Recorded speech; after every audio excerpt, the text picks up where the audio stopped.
Aziz o'rtoqlar, ulug' ayyom Ramazon kunlarida yaqinlaringizga hadya qilmoqchi bo'lgan bo'lsangiz, mana shu xonadonni tavsiya qilaman. Narxi juda ham zo'r. Oxirida aytib o'taman aziz o'rtoqlar. Juda ham hamyonbop chiqqan.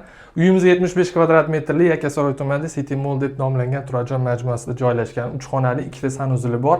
Hozir men sizlarga umumiy tanishtirib chiqaman. Bu yo'lagimiz bo'ladi. Podyezddan kirish qismimizda Hikvision qurilmalari qo'yilgan domofon, bu yoqda bo'lsa встроенный shkaflarimiz bilan zirkarli oynalarimiz va o'ng qo'lda bizani umumiy sanuzlimiz bor. Hamma texnikalari bilan chiroyli high-tech uslubda ta'mirdan chiqarishgan, kiradigan Hoffman mashinalari ham bor.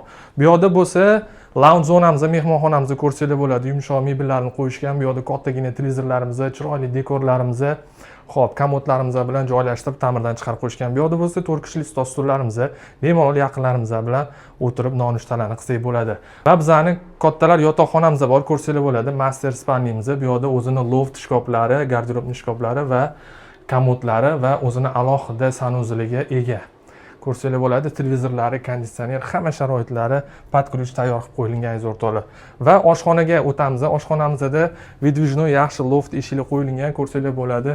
Komplekt Hoffman texnikalari bilan joylashtirib, patologgacha встроенный shkaflarini qo'yib qo'yishgan aziz o'rtoqlar. Bu yoqda bo'lsa bizning yosh bolalar yotoqxonamiz, 2 kishilik yosh bolalar yotoqxonasi, alohida yumshoq kravatlari, katta yer yuzini, ya'ni sharimizning kartasini joylashtirib qo'yishgan. Bu yoqda bo'lsa o'zini shkaflari ikkitalab, bu yoqda dars qiladigan stol stullari va kitob uchun javonlari ham joylashtirilgan aziz o'rtoqlar. Uyimizdan narxiga keladigan bo'lsak, 142 ming AQSh dollarida kelib ko'rsanglar, yana chiroyli narxda baraka qilib bera olamiz. Sizlar bilan Nodirlar bo'ldi. Hammanglarga omad.